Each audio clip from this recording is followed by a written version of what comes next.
All the disrespect before you play back, button check. Button check. What is up, Button Check family? Welcome back to yet again a beautiful day, a beautiful HT of buttons that must be checked. Thank you guys for tuning in. Chapters down below. We got a hot one today, man. So there was a huge announcement that was made, I think it was just yesterday. FGC is reacting, but we got even more information. So without further ado, let's get some buttons, and at the end, let's get some HT, and let's go. And all right, first up for the FGC is split, straight confused when it comes to the Esports Nations Cup. Buttons that need to be checked. Now, this is from the same creators that brought us EWC. They brought us Evo, with I should say the 9 Evos, not the original Evo. Now they bringing us the ENC. Now the ENC is basically a spinoff, but it's more of like an Olympic format, I would say, in a way. So instead of EWC, where it's like individual players, at least for Street Fighter 6, it's going to be a team effort representing their country. So you can only go with, like, I think it's teams of 4 representing wherever you're from, like Team China, Team Mexico, and so on. And right here, they made this post just yesterday, and the FGC is reacting, but maybe not in the way that you might think. Let's get it right here. So the official Esports Nations Cup posted this just yesterday, saying, "Fighters ready. The stage is set for these World Warriors to battle it out in Street Fighter 6 at ENC 26, or I should say 2026. You see roster announcement. You see some big names right off the bat. Now check this out. I thought this was interesting. It has 1 million views. 1 million views, okay? But the likes, 551. 10 comments. If you're getting 1 million views on anything and you're only getting 551 likes, that's not good.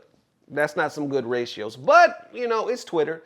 It's that Twitter X. Anything could really happen. I'm not sure how these accounts are built. Some of them might be puffed up. Some of them might be a lot of bots. I don't know. All I know is 1 million to 551 likes. That's not a good ratio. But it doesn't stop right there, because if you go to the quote retweets, if you go to like the actual responses, you got some Japan accounts right here, Capcom Esports, putting the same announcement. They're saying the players for the ENC 2026 Street Fighter division have been decided. Japan's representatives are the following 4 players. You see right there, Hikaru, Sahara, Fudo, and Higuchi. Nothing but some killers right there. Now on that one right there, you have 2.5 thousand likes. Then you got MenaRD right here talking about Dominican Republic. We got Crossover, obviously got him, Crossover, Kaba, and Brian D. And underneath he says, "And your boy, the Bull, I will leave my life on the line for this tournament. My flag will be held high no matter what." Continuing on, you got Riddles right here saying, "Let's go Team Canada," posting his teammates. What else? "I'll be representing Australia." And then here is the Algerian roster for the Esports Nations Cup. Continue on. So it looks like a lot of players, the Mexican team. So a lot of players are posting about this. So on this side, like I said, not on their official account, you didn't see too much hype, but through the players, it seems like there's a lot more interaction and excitement going on. But this is where it gets even deeper, because if you go to the website, they show you the full roster of the teams, and it's nothing but killers, nothing but sharks in these pools. Check this out. So if we scroll down here, we got Team Japan, which we just read. We got Republic of Korea, the Corgi, Lashar, NL, Emperor, United States. Check it out.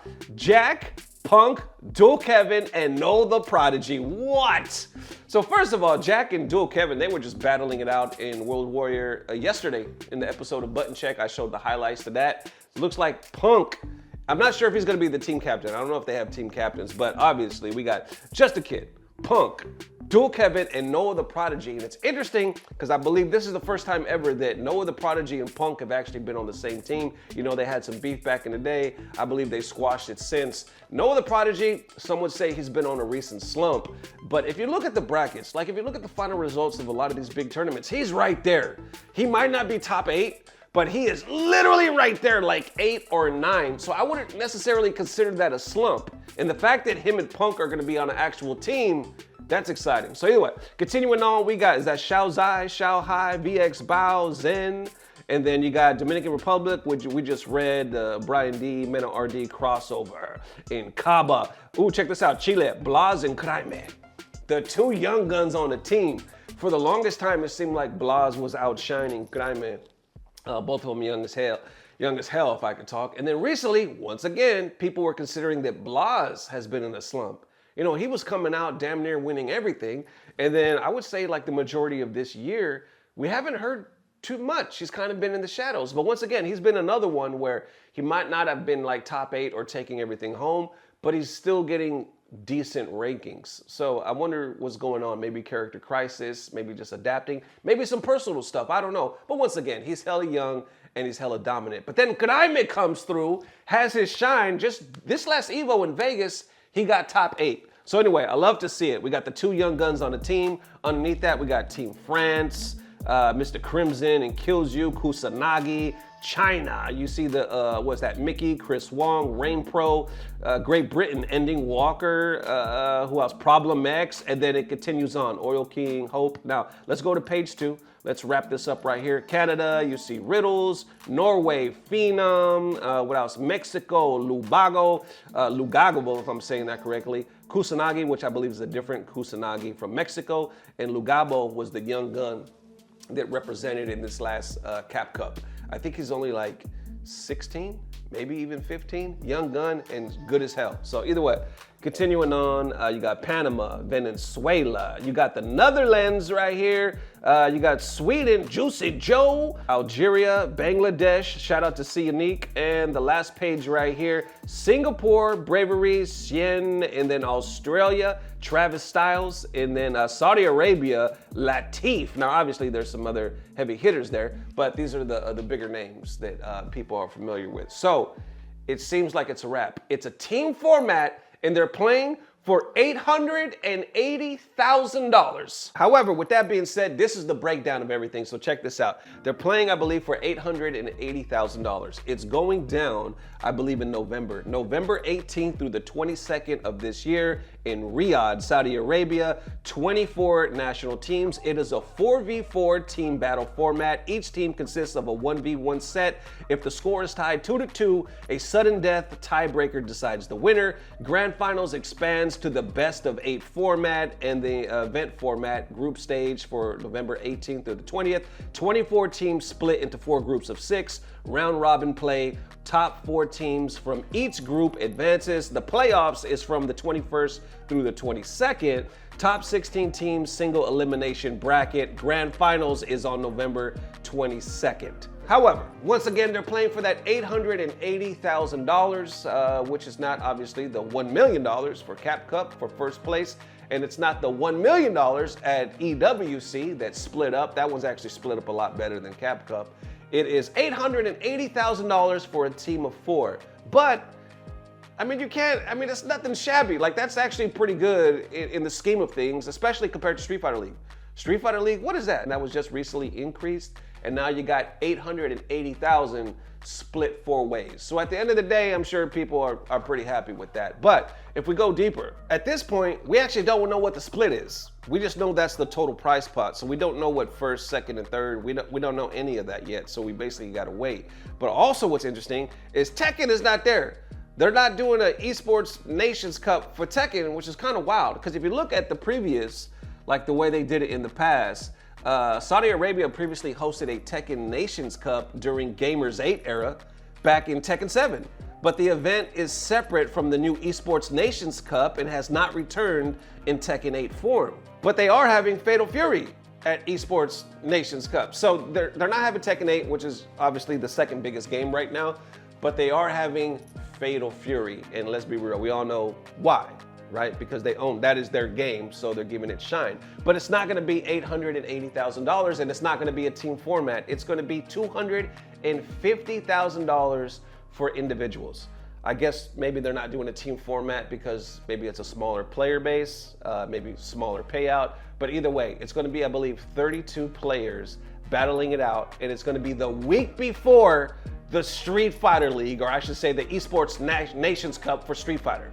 So it's gonna be a week before that time frame, 32 players battling it out for $250,000 in Fatal Fury. And once again, just like in Street Fighter 6, in Fatal Fury, they will be representing their countries as well. I believe each country can have up to 2 representatives, 2 players. And I believe the cap is 32 players will battle it out a week before the whole showdown with Street Fighter 6 team battles. So we'll see.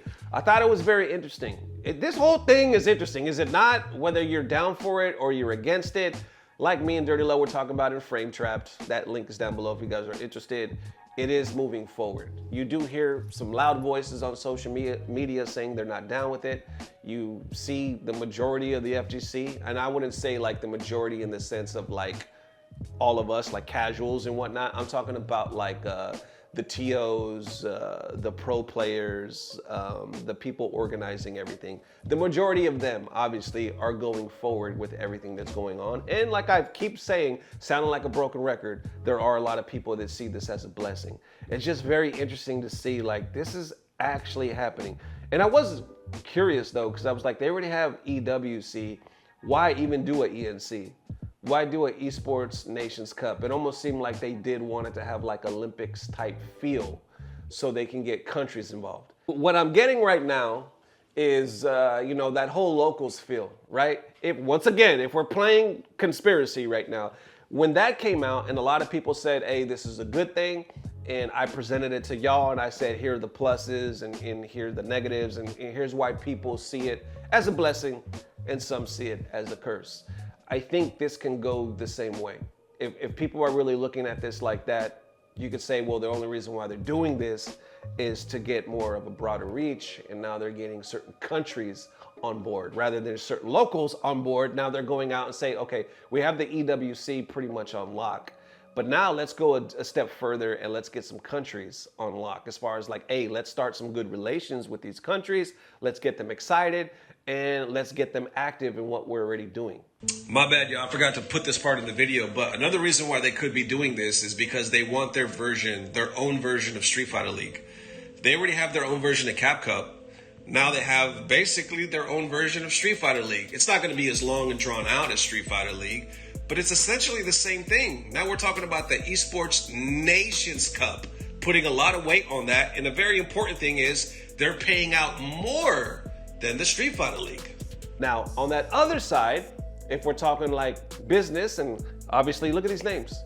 You see all these names? You know what I'm saying? These are the big names. These are the names right here that are down with all of this. And a lot of them, hell, I would say all of them, right, are respected in the community. So if you got all these players putting their livelihood in this, excited about this, countries excited about this, it just makes sense business-wise to keep it growing and give more opportunities. Like I said, these opportunities are already here. They're here. It's not like, oh, we're thinking about it, there's a debate, we got to go to court for this. No, it is here. All of this is already here. Singapore Evo starting next year in January, and then it's supposed to be 9 of them total, I guess, next year. It is here. So in that note, if it's already here, going even further for them and all these pros, makes even more sense. And I know all these damn names on this list see it as a blessing. Like I said, there's always two sides of the fence. It's getting deeper, and I'm assuming we ain't even seen nothing yet. But how y'all feeling? Let me know. And there it is one more time, Butt Check family. Appreciate the massive love. Thank you guys for joining me today. Dirty Low is actually working on a solo video, so that should be posted either late tonight or early tomorrow morning. Frame Trapped. Hope you guys enjoy that channel. Now it is HT, the most glorious day of the week. So let us celebrate that. And I might be a little played out. I might be a little biased because I'm a fan. But I figured, you know, let's revisit a banger. Let's revisit an Evo moment. If y'all don't know, I'm gonna put it on the screen here in a second. There's these bad ladies, y'all, by the name of Jolly Baddies. And they were at Evo, okay? Evo done tried to do some sneaky HT type stuff, put these bad ladies in the crowd, and they put the camera on them at one point, and everybody was like, who the hell, what? What's cracking?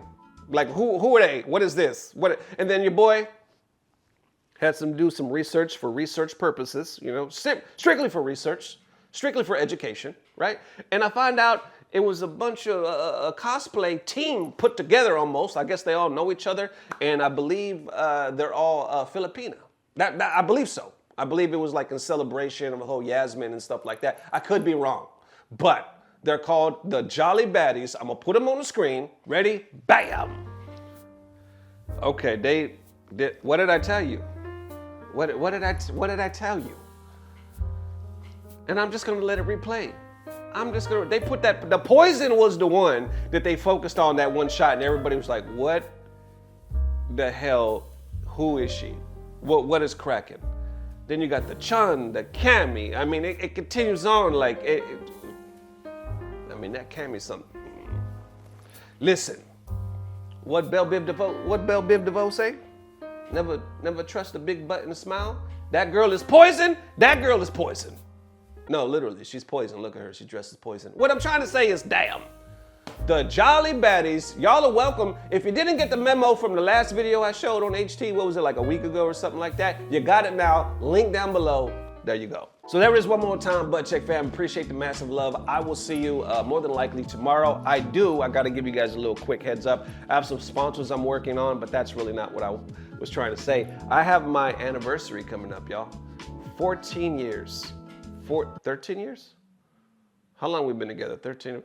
Edit this shit out. I gotta edit this shit out because if my wife sees this, she gonna kill me. How you not know how long we've been together? It seemed like an eternity, that's why. My face has been in your ass for an eternity. I'm not complaining. I very much, I feel like it keeps me young. I really do. Anyway, it's HT, shut the hell up. What I'm trying to say is, we've been together 14 years.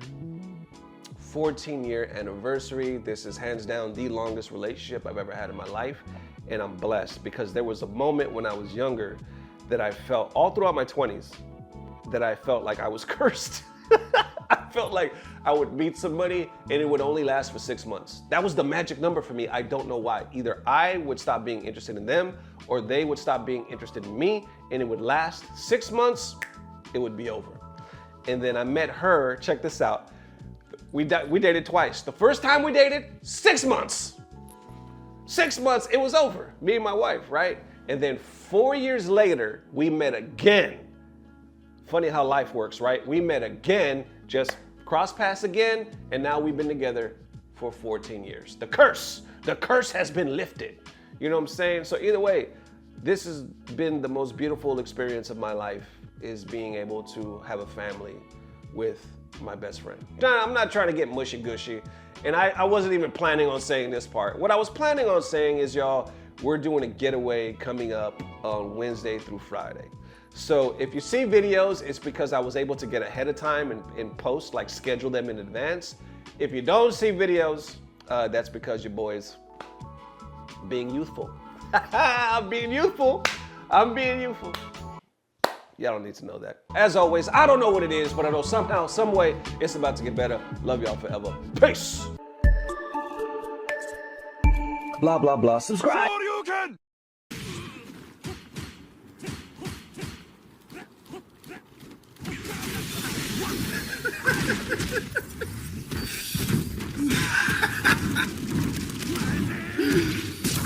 Fucking weak, bruh.